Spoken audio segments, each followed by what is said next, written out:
When I returned from a week-long hike to find a mountain of reeking dirt blocking my driveway, I didn't just uncover an HOA's petty power play, I sparked a battle that would reshape the entire neighborhood. When I stepped out of my truck after a week-long hiking trip with no cell service, I expected the fresh air, maybe some birdsong, and the gentle creak of the windmill behind my cabin. But instead, I was greeted by a foul stench and a 6-foot-high mountain of steaming brown dirt dumped smack in the middle of my gravel driveway, smothering the entrance like a rotten cake dumped on fine china. And I hadn't even reached the part where a laminated sign read, courtesy of the HOA Future Beautification Zone, with Karen's name scrolled proudly at the bottom in purple permanent marker, like she was the Picasso of property destruction. In that moment, somewhere between disbelief and dark laughter, I realized I wasn't just going to get revenge, I was going to rewrite the whole damn neighborhood. It all began with dirt, ugly, fly-ridden, likely backhoe scooped from some illegal construction site dirt. And the kind of arrogance you only find in HOA presidents named Karen, with short haircuts and even shorter patience for people who refuse to worship at the altar of homeowner uniformity. I stared at the mess for a long time. No note, no notice, not even a fake apology. Just a passive-aggressive sign and a perfect view of the dirt pile ruining my property. The smell hit next, earth mixed with cement, old mulch, and what I swear was actual garbage, maybe some septic overflow thrown in for good measure. The cherry on top, the dirt was actively sliding toward the base of my solar generator, mounted on the edge of the driveway. If it short-circuited, I'd lose power for days. I was still soaking in all this when my neighbor Walt, a retired postal worker and lifelong anti-Karen sympathizer, stepped out with a coffee mug that read, "I deliver karma daily." He looked at the scene, whistled low, and said, "She finally did it, huh? You talking about Karen?"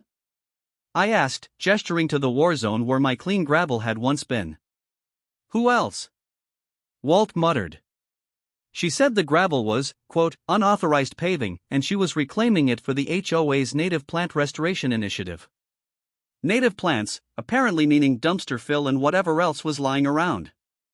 I shook my head, trying to summon patience, but the week of peace I just returned from had drained out of me like a cracked water bottle. Karen had been an issue since the day she moved in 3 years ago. She arrived like a hurricane of clipboards and bylaws, armed with citations for garden gnomes and letters typed in Comic Sans warning about inappropriate holiday decor. She had tried to fine me for my cabin being too brown, not dirty brown, just the color brown. Apparently, it clashed with the HOA-approved forest green palette. Never mind that I built the place 10 years before the HOA even existed. Karen didn't believe in pre-HOA ownership. She believed in compliance. I made the mistake once of trimming the oak tree near the waterline. 2 hours later, she was at my door, accusing me of murdering a federally protected species. I told her it was an oak. She told me she'd reported me anyway. Now this pile, this steaming insult. My hands twitched for my phone, which had been off for days. I turned it on, and sure enough, 6 voicemails from neighbors. One from the HOA treasurer, apologizing in advance. 2 from local contractors, saying they didn't want to be involved. 1 from Karen herself, voice smug and syrupy, "Hi, neighbor. Just wanted to let you know we've begun our community frontage project. You'll love what we've done. Let's talk soon." I replayed that message 3 times, each time catching a little more of the fake cheer in her voice. She knew exactly what she was doing. This wasn't just a prank. This was an assertion of power. The HOA had been trying to swallow up more land around the lake, pushing property owners like me, non-compliant, off-grid, unbothered, into either submitting to their bylaws or selling out. Karen had turned this into a crusade, and I had no doubt she thought this stunt would be the beginning of my surrender. She had no idea. I walked up the ridge where the dirt had come from. There were fresh tire tracks leading back to the main road, and orange construction flags jammed into the weeds like a parade of bad decisions. And there, by the bend in the trail, stood Karen herself, wearing a pink sun visor, arms crossed, grinning like she'd just solved world peace. "Morning," she chirped. "Lovely day for earthwork." I stared at her, saying nothing. She stepped toward me, lips twitching into that condescending smile she reserved for residents she thought were beneath her, mentally, financially, or legally. I took the liberty of regrading the access path. Your gravel wasn't up to code, she said. I blinked. Up to whose code? HOA standards, she said proudly, which I helped rewrite last month. It's for erosion control. You're welcome. Erosion control doesn't involve illegal dumping, I replied, and she scoffed. I didn't dump anything. I enhanced your frontage. You'll thank me later. I wanted to tell her what I just remembered, that the road she claimed wasn't actually HOA property, that she had no right to touch it. But I stopped because a deeper memory surfaced, a weird line item in an old tax deed I'd purchased at auction 2 years ago. A parcel marked undeveloped easement, non-contiguous, adjacent. I'd bought it with a few other scraps of land in a county bulk sale. It was cheap, forgotten, unclaimed, and maybe, just maybe, the lot that Karen's home had been improperly expanded onto. A smile crept onto my face, one that confused Karen just enough to make her pause. Everything okay? She asked. You seem amused. Oh, I'm just thinking about boundaries, I said. She frowned. Property boundaries, she asked. I added, yeah, those. She started to say something, but I turned and walked away, mind already buzzing. I had to confirm the records, get the surveys, check the plat map. But if I was right, the woman who just tried to beautify my land had done it while trespassing on mine again. Only this time, I might own a whole lot more than she thought. And when that dirt pile came down, it wouldn't just be earth moving. It would be everything. The game had begun. And this time, I wasn't playing defense. The next morning, I drove to the county recorder's office with a thermos of strong coffee and a folder of everything I remembered from that bulk land auction 2 years back. I had bought a set of odd parcels around the lake, most of them long forgotten, for less than the price of a used ATV. At the time, it was just an investment whim. A few friends and I pooled money, figuring they might come in handy someday or that we could resell them to someone more ambitious. But I'd never really looked into the details. One parcel in particular had always struck me as strange, labeled on the deed as Lot 3B, adjacent non-contiguous use zone. Language that meant almost nothing until yesterday, when Karen stood there talking about HOA boundaries like a queen planting a flag. The woman behind the counter, Joyce, recognized me from past visits and raised an eyebrow when I asked for parcel overlays and boundary surveys. It's about Karen, isn't it? She said with a smirk, already pulling records from a metal drawer. I didn't deny it. Word got around fast in small towns, especially when it involved the HOA or anything Karen related. She had once tried to sue the county for approving unattractive fencing near her property line, as if chain link was a personal attack. Joyce handed me the stack of maps and surveys, and I laid them out across a long table, comparing old markings to new ones, my finger tracing over lines like I was hunting for gold.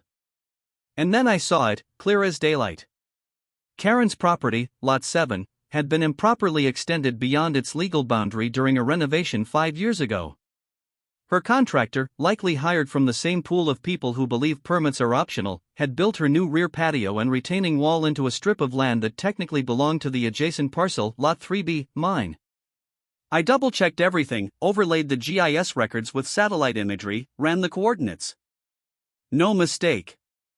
Karen's precious backyard, her garden beds, that ugly koi pond shaped like a butterfly, even her freshly poured concrete patio, sat smack in the middle of my property. I stood there for a long time, trying to suppress the grin spreading across my face. It wasn't just a little overreach. It was a full-blown occupation. And given the way she'd weaponized bylaws, citations, and fake environmental rules against everyone else for years, the irony was so rich it could have been served on a silver platter. I gathered copies of everything, notarized the most recent survey, and thanked Joyce, who offered me a free donut from the break room because she could tell I was about to have a very good day. On the drive back, I passed a few neighbors' homes, each one quietly nodding or lifting fingers off lawnmowers in that universal rural gesture of solidarity. They had all been bruised by Karen at some point, from parking violations to shrub height citations to annual dues that mysteriously increased whenever someone painted their house without consultation. She had managed to turn a peaceful lakeside community into a bureaucratic circus. Now I was armed with something no HOA complaint form could undo: legal ownership. And I wasn't just going to flex it. I was going to make sure it left a mark. I stopped by the hardware store and picked up a sign, just a basic wooden stake and a board wide enough to write something legible from across a yard. I borrowed a black paint marker and wrote, with deliberate slow hand, Lot 3B, private property. No HOA jurisdiction. Trespassers will be featured in local newspaper. It was the perfect mix of truth and mischief.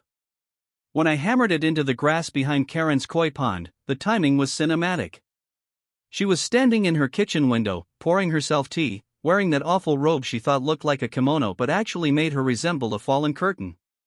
She froze the moment she noticed me. I didn't wave, just tapped the sign once for emphasis and walked back to my truck. 10 minutes later, my phone rang. Unknown number. I let it go to voicemail. She called again, then texted. I ignored it all. Walt showed up a few minutes later, grinning from ear to ear. Heard you're drawing borders now, he said, sipping from his karma mug again. More like correcting them, I replied. He asked what she'd done this time, and I filled him in, the dirt, the sign, the lot boundary. Walt laughed so hard he nearly dropped his mug. Said he couldn't wait to see the fireworks. He'd lived in the neighborhood long enough to remember when Karen tried to rename the lake after her dog Sprinkles because she claimed the original name wasn't inviting to potential buyers. Walt offered to bring beer later that night and promised to spread the word. Not long after he left, Karen came storming across the grass like a marching band with no music, her arms swinging like windmill blades and her phone already recording. You're trespassing, she snapped, pointing at the ground like it could testify for her. Not according to the county, I said calmly, holding up the deed copy. I own this lot. Your patio's sitting on it. She blinked rapidly, the kind of rapid that only happens when someone's brain crashes like a slow computer. That's impossible, she said. This was part of my land when I bought the house. You should really talk to your realtor about that, I replied. And maybe your contractor. Or your bank. Or a surveyor. But definitely not me, because you don't own an inch past that blue marker over there. I gestured toward a rock where I'd spray painted a line, just to drive the point home. She sputtered, reaching for something logic, words, maybe a cloud to strike me down from, but found nothing. I gave her a smile that could only be described as polite vengeance. Let me know when you'd like to begin lease negotiations, I added, turning to walk back inside. Karen screamed something behind me about lawsuits and violations and maybe even curses, but I closed the cabin door and let her shriek echo into the trees. I felt no guilt. This wasn't just karma. It was calculated justice. I hadn't just matched her pettiness, I'd outplayed it with a move that required no lies, no noise, no HOA drama, just paperwork. And the best part was, I was still only warming up. There was a trench behind her patio that she didn't know was on my side, too, a trench filled with irrigation pipe. And as far as the law was concerned, I had every right to start charging for utility access. I cracked open a beer, sat on my porch, and watched the sun set behind the pine trees, feeling the delicious weight of something rare in a world ruled by petty tyrants, not just revenge, but righteous ownership, the kind that made people like Karen squirm in silence while they tried to figure out how the ground had literally shifted beneath their feet. By the next afternoon, the sign I'd staked behind Karen's koi pond had become the talk of the entire neighborhood, even spreading beyond the lake community to a couple of nearby towns where people loved hearing about HOA drama that didn't involve their own mailbox colors or trash bin etiquette. My phone lit up with texts from people I barely knew, congratulating me like I'd just won a local election or saved a family of ducklings from drowning. But I wasn't interested in becoming a folk hero. Not yet. I was still playing the long game, and the pieces were just beginning to move. That said, I wasn't about to let the moment pass without a little celebration. First, I painted a second sign, just a bit larger, and placed it facing Karen's kitchen window so it would be the first thing she saw every morning. It read, "Welcome to my lawn" in big, bold letters, followed by a line that said, "Violators will be towed emotionally." It was childish, sure, but no more so than the laminated sign she'd planted in my gravel driveway. And unlike hers, mine was legally defensible. That same morning, I also had a brief visit from the county code enforcement officer, a tall guy named Rob, who looked exhausted before he even knocked on my door. I greeted him with a printout of the property deed in one hand and a cup of coffee in the other. Rob glanced at the document, then looked over his clipboard, then back at me. "You're the one who owns Lot 3B now, right?" he asked. "That's correct." "And she built a koi pond on it." "That's also correct." He exhaled slowly, pinched the bridge of his nose, and muttered something about how he really didn't get paid enough for this. Then he nodded once, checked a box on his clipboard, and said, "Carry on." Before leaving, he offered a bit of unsolicited encouragement. "Just so you know, you're doing God's work. We've had 5 complaints about her in the last 3 weeks alone." Then he got back in his county van and disappeared down the road, leaving behind a puff of dust and a renewed sense of purpose. Inspired, I decided it was time to make my next move. It was a move not of aggression, but of visibility. I ordered a dozen miniature garden gnomes online and had them delivered express. Each one held a tiny protest sign. One read, "No more HOA oppression." Another said, "I believe in property rights." A third one simply held up a mug labeled, "Not today, Karen."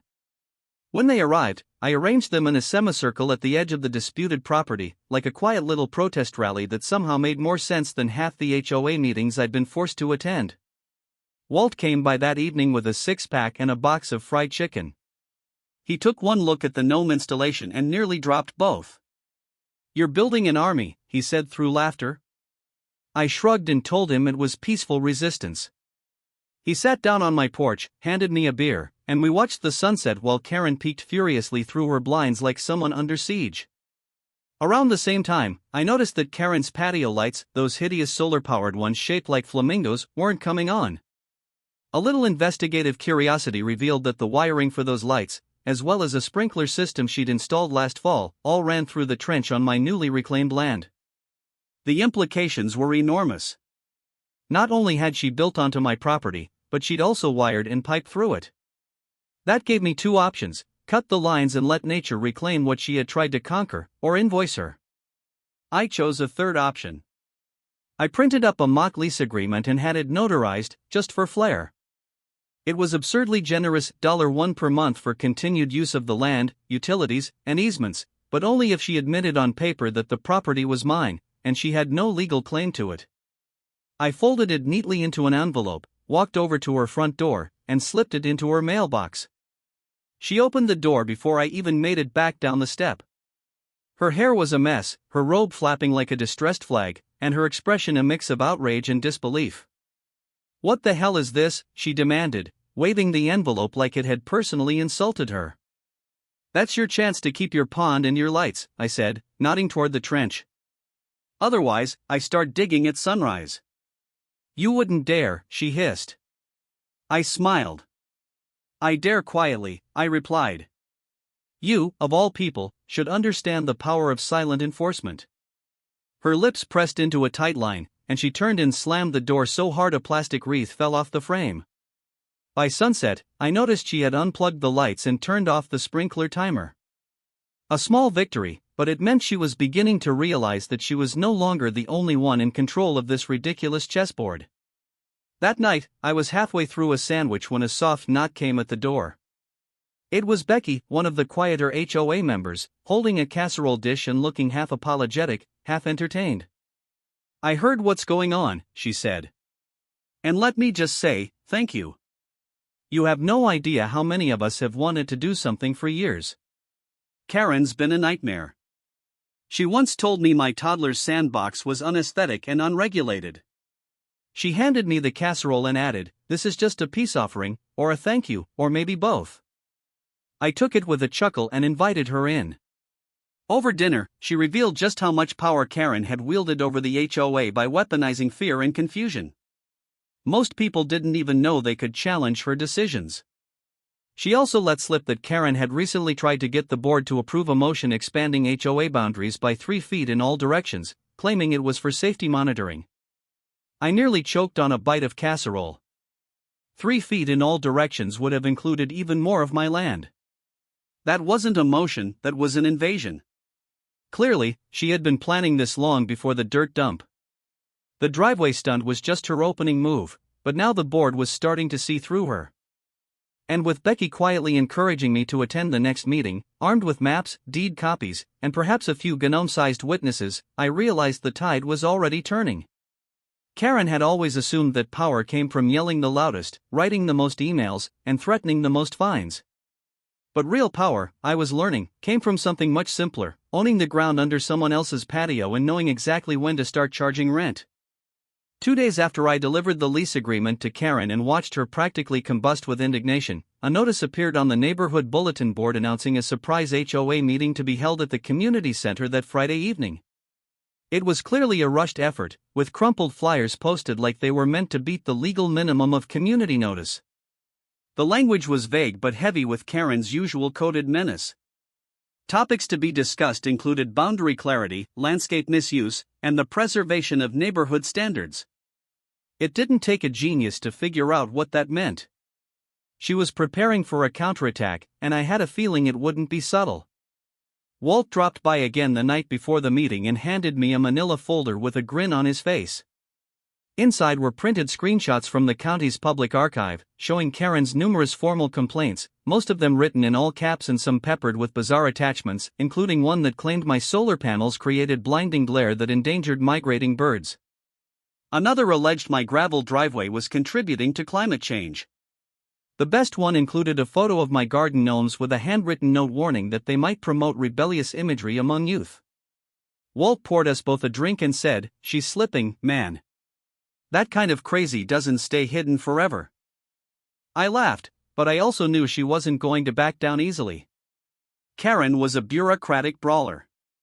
She lived off escalation, and I had given her a new reason to flail. But I wasn't walking into that meeting empty-handed. I had every deed, every map, and even a notarized letter from the surveyor who had reconfirmed the property lines last week. I also had a little surprise: drone footage. The week before, I'd asked a buddy with a licensed drone business to capture some shots of the lake and surrounding homes for a private cabin rental website I was working on. He'd gotten perfect overhead views of Karen's koi pond, her patio, and the trench where all her wiring ran. The footage made everything painfully clear: that she had overbuilt, that she had installed utilities illegally, that she had crossed the line, literally. When the night of the meeting came, I dressed like it was court: button-down shirt, clean jeans, and a folder of evidence under my arm. The community center was packed, more than I'd seen in years. People usually skipped these meetings unless they were being fined or offered free cookies, but the promise of drama had brought out even the part-timers and snowbirds. Karen stood at the front like a school principal whose students were about to disappoint her. She wore her signature power blazer, a pink file folder tucked under one arm, and a smile so tight it looked stapled on. I took a seat near the front, nodding politely at a few neighbors who gave me thumbs-ups and encouraging smiles. Becky sat 2 rows back, armed with her own documents. Walt leaned against the wall, filming discreetly on his phone. The meeting opened with Karen thanking everyone for attending and reminding us all of the importance of community standards, unity, and shared aesthetic. Her speech was syrupy but brittle, like she was trying to sound diplomatic while keeping her rage locked behind her teeth. Then she launched into a slideshow titled "Encroachments and Misuses." The screen filled with blurry images of fences, planters, unapproved paint colors, and finally a full photo of my cabin with arrows pointing at my driveway, solar panels, and the gnome protest. She didn't say my name, but everyone turned to look at me anyway. Karen clicked her tongue and said, "Certain property owners have begun exhibiting patterns of behavior that directly contradict the HOA's mission of visual cohesion and environmental sustainability." I raised my hand. She hesitated but nodded. I asked if this included dumping 30 tons of dirt onto someone else's property without notice. A few people chuckled. Karen's eye twitched. "That was a temporary soil staging area," she said, "authorized under emergency erosion control measures." I pulled out my phone, connected to the projector, and played the drone footage. The room went silent. The images were crystal clear: her patio extending beyond the property line, her lights wired across my trench, her koi pond filters draining into runoff channels not zoned for wastewater. When the video ended, I passed around copies of the deed, the survey maps, and the letter from the county confirming the boundaries. I explained, calmly, with no venom in my voice, that the land in question had never been hers, that she had built without permits, and that I had every legal right to reclaim it, rezone it, or charge rent. I said nothing about the gnomes. They were doing fine on their own. The room shifted. I could feel it. Neighbors who once stayed quiet around Karen were suddenly sitting taller. Someone clapped. A few more joined in. Karen tried to pivot, claiming she was just trying to protect the community and had made an innocent mistake. But her voice wobbled, and the room wasn't buying it. Becky stood up and addressed the group. She reminded everyone how Karen had fined her for hanging a hammock, how she'd threatened an elderly veteran over a flagpole, how she once called animal control on a family because their golden retriever barked during nap time. The floodgates opened. One by one, neighbors began sharing stories, the fines, the threats, the letters with arbitrary citations and overreaching bylaws. Karen's face went from pale to pink to bright, angry red. She tried to regain control of the meeting, but the board members didn't come to her defense. One of them, a quiet guy named Tim, who had once been fined for an unauthorized bird bath, stood and proposed an emergency vote to limit the president's powers pending a formal review of recent overreach. The vote passed. Karen sat down, stunned, gripping her pink folder like it might save her. I didn't gloat. I didn't smile. I simply gathered my papers and walked out into the cool night air, feeling the kind of quiet relief that only comes when the house of cards finally tips and you know you were the wind. On the drive home, I passed Karen's house. Her porch lights were off, her blinds were shut, her flamingo lights had been removed, and the sign I'd posted still stood, lit by a small solar spotlight I'd installed just for the occasion. Welcome to my lawn. It had never felt truer. I wasn't done yet, not by a long shot, but the neighborhood had shifted. The curtain had lifted, and now the Queen of Citations was sitting in a castle built on borrowed land, with every neighbor now wondering when, not if, she'd fall. If Karen had taken the outcome of the HOA meeting as a sign to retreat gracefully, or perhaps just stay out of sight for a few weeks, that would have been the end of it. I might have let the gnome army remain in symbolic silence. Might have even taken down the sign after a month, once the dust had settled and the trench on my property was legally rerouted or buried for good. But grace was never part of Karen's vocabulary. What followed instead was a campaign of erratic escalation so petty, so chaotic, that it could have been mistaken for satire if it weren't unfolding in real time right outside my cabin windows. The first salvo came in the dead of night.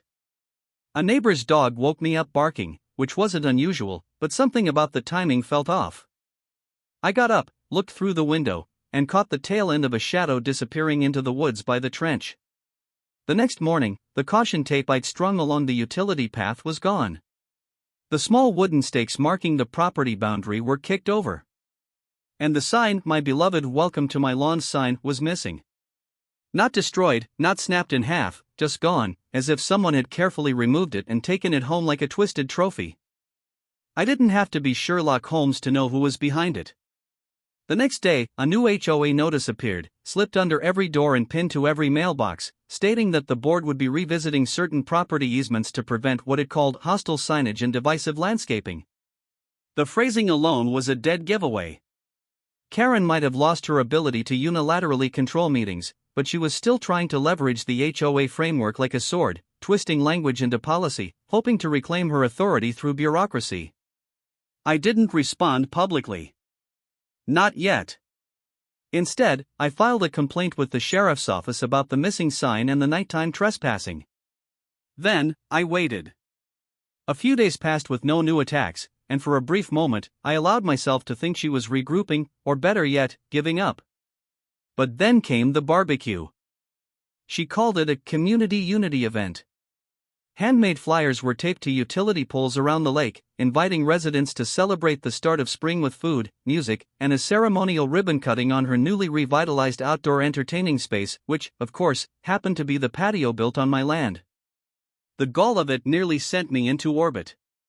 She was planning a party on stolen property, complete with catering, a live acoustic band from the farmer's market, and an actual red ribbon. Walt called me in a rage, asking if I'd seen the flyers. Becky sent me a photo of Karen in her driveway, arranging folding chairs and stringing up fairy lights. "She's doubling down," Becky wrote. "If she's trying to provoke you, don't give her what she wants." But I wasn't going to sit this one out, not when she was literally hosting a ribbon-cutting ceremony on land she no longer legally occupied. That morning, I made one call to the sheriff's office to update my previous report, then another to the county zoning board to alert them of a possible illegal public event on a residential plot under boundary dispute. Then I got in my truck and drove to the city records office to retrieve one more copy of the survey with a time-stamped seal. By the time I returned, Karen's backyard was bustling with early arrivals. The band was tuning up. Tables had been arranged for potluck-style snacks. She stood at the center like a deranged Martha Stewart, barking instructions while holding a clipboard and a giant pair of novelty scissors. I waited until the crowd was large enough for neighbors, bored retirees, and a couple of clueless folks who just came for the free cheese trays, then walked calmly across the grass, unfolded a small aluminum signpost, and planted it 6 feet from the koi pond. Private property. Event permits required. Landowner, not Karen. That was all it said. No threats, no drama, just facts. People stopped chatting. The band fell silent. Karen turned, saw me, and turned the color of beet juice. "This is harassment," she snapped. "You're trespassing at a community event." "Actually," I said, producing the map and holding it out to the nearest confused-looking guest, "you're hosting a community event on a private parcel of land I legally own, which you've already been notified of, and which is currently under zoning review for unauthorized structural extensions." Several people stepped back. One guy, new to the neighborhood, asked if this meant the barbecue was canceled. Before Karen could answer, a county zoning vehicle pulled into her driveway, followed immediately by a sheriff's deputy. Karen started yelling before they even reached her, but they didn't stop. The zoning official calmly explained that no permits had been filed for a public gathering of this size and that noise complaints had already been called in. The deputy, holding the filed property report in his hand, asked Karen to shut the event down and vacate the area in dispute. She refused. She demanded they show credentials, screamed about conspiracy, and at one point threw the novelty scissors on the ground and accused me of psychological manipulation. That's when things got stranger. A man stepped out of the crowd, tall, tan, wearing sunglasses and a ball cap. He looked vaguely familiar, and when he spoke, it became clear why. He introduced himself as Don, Karen's ex-husband. The crowd hushed again. Don had left the neighborhood years ago after what most of us assumed was a messy divorce, though no one had ever really known the full story. Now, here he was, standing calmly next to the sheriff and pulling a folder from his backpack. "I've been waiting to do this for a long time," he said, and handed over notarized documents that included photos, permits, and statements that proved Karen had been lying about multiple structures on her lot for years, including the fact that she forged his signature on a permit form when they were still married. The zoning official took the folder, read it quietly, then sighed. The sheriff nodded once, then turned to Karen and said the words I'd been waiting for, "Ma'am, we're going to have to ask you to clear this property until the investigation is complete." Karen stood frozen for a moment, then let out a wordless scream of frustration and stormed into her house, slamming the door behind her so hard one of her flamingo lights fell off the eaves. The guests laughed in silence. The tables were abandoned. The band quietly packed up their gear, and I stood there in the fading afternoon light, barely resisting the urge to bow. I hadn't lifted a finger, hadn't raised my voice, hadn't played dirty. I just waited, moved carefully, and let her build her own gallows out of arrogance and entitlement. And now, with her credibility crumbling, her ex-husband joining the resistance, and the county breathing down her neck, I knew we were entering the final act. The queen had declared war, but she forgot that the land beneath her castle had already changed hands, and now her empire of petty was beginning to sink. 3 days after the infamous barbecue incident, Karen filed a lawsuit. It was delivered not by certified mail, but by an actual process server, who looked more embarrassed than I did, standing there with the manila envelope. Inside was a stack of papers so thick it required its own binder clip, and the contents were everything I expected and more. She was suing me for emotional distress, visual harassment, unlawful signage, neighborhood destabilization, and my personal favorite, psychological trespass. According to her, my drone footage had caused her recurring nightmares, the gnome army had triggered a nervous disorder, and the placement of my signs constituted a sustained campaign of torment meant to damage her sense of personal harmony. She also claimed the sheriff and the county zoning officials were in a conspiracy with me to destroy her standing in the HOA. It would have been funny if it weren't an official filing, but it was real, filed in district court. I had 2 weeks to respond. Walt laughed so hard he nearly choked on his breakfast when I showed him the papers.